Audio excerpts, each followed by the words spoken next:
शिव और पार्वती का विवाह हिंदू धर्म की सबसे पवित्र कथाओं में से एक है। यह कथा भक्तों को अटूट भक्ति, प्रेम और तपस्या की महत्ता को दर्शाती है। माता पार्वती का पूर्व जन्म माता सती के रूप में हुआ था। वे राजा दक्ष की पुत्री थी और भगवान शिव की अर्धांगिनी थी। एक बार राजा दक्ष ने एक भव्य यज्ञ का आयोजन किया, जिसमें उन्होंने भगवान शिव को आमंत्रित नहीं किया। माता सती बिना बुलाए अपने पिता के यज्ञ में पहुंची, जहां उन्होंने अपने पति शिव का अपमान होते देखा। इससे आहत होकर सती ने अपने प्राण त्याग दिए।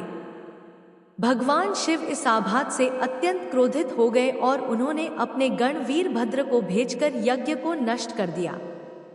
बाद में वे शोक में सती के शरीर को लेकर ब्रह्मांड में विचरण करने लगे। भगवान विष्णु ने अपने सुदर्शन चक्र से सती के शरीर के टुकड़े कर दिए, जिससे उनके अंग अलग अलग स्थानों पर गिर गए और वे स्थान शक्तिपीठ कहलाए।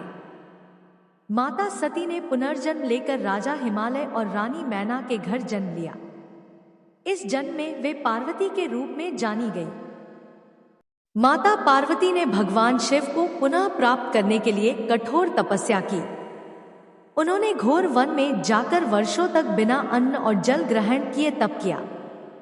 उनकी तपस्या इतनी प्रबल थी कि स्वयं भगवान शिव का हृदय भी पिघल गया। भगवान शिव ने माता पार्वती को उनकी भक्ति और समर्पण से प्रसन्न होकर दर्शन दिए और उन्हें विवाह का वरदान दिया। भगवान शिव और माता पार्वती के विवाह के लिए देवताओं ने बड़े उल्लास के साथ तैयारियां की। भगवान विष्णु, ब्रह्मा, देवताओं, ऋषि मुनियों और गंधर्वों ने इस शुभ अवसर पर अपनी उपस्थिति दर्ज कराई। भगवान शिव ने अपनी बारात निकाली, लेकिन यह बारात बहुत ही विचित्र थी। शिवजी के गणों में भूत, प्रेत, पिशाच और नाग आदि शामिल थे। शिवजी स्वयं बाघंबर धारण किए, गले में सर्प, शरीर पर भस्म और सिर पर जटा धारण किए हुए थे। उनकी यह विचित्र बारात देखकर माता पार्वती की माता रानी मैना भयभीत हो गई। माता पार्वती ने जब भगवान शिव को देखा तो वे प्रसन्न हुई। विवाह का आयोजन राजा हिमालय के महल में किया गया। सभी देवताओं और ऋषियों की उपस्थिति में विधि विधान से भगवान शिव और माता पार्वती का विवाह संपन्न हुआ। यह विवाह केवल दो आत्माओं का नहीं, बल्कि शिव और शक्ति के मिलन का प्रतीक था, जिससे सृष्टि की रचना और संचालन संभव हुआ।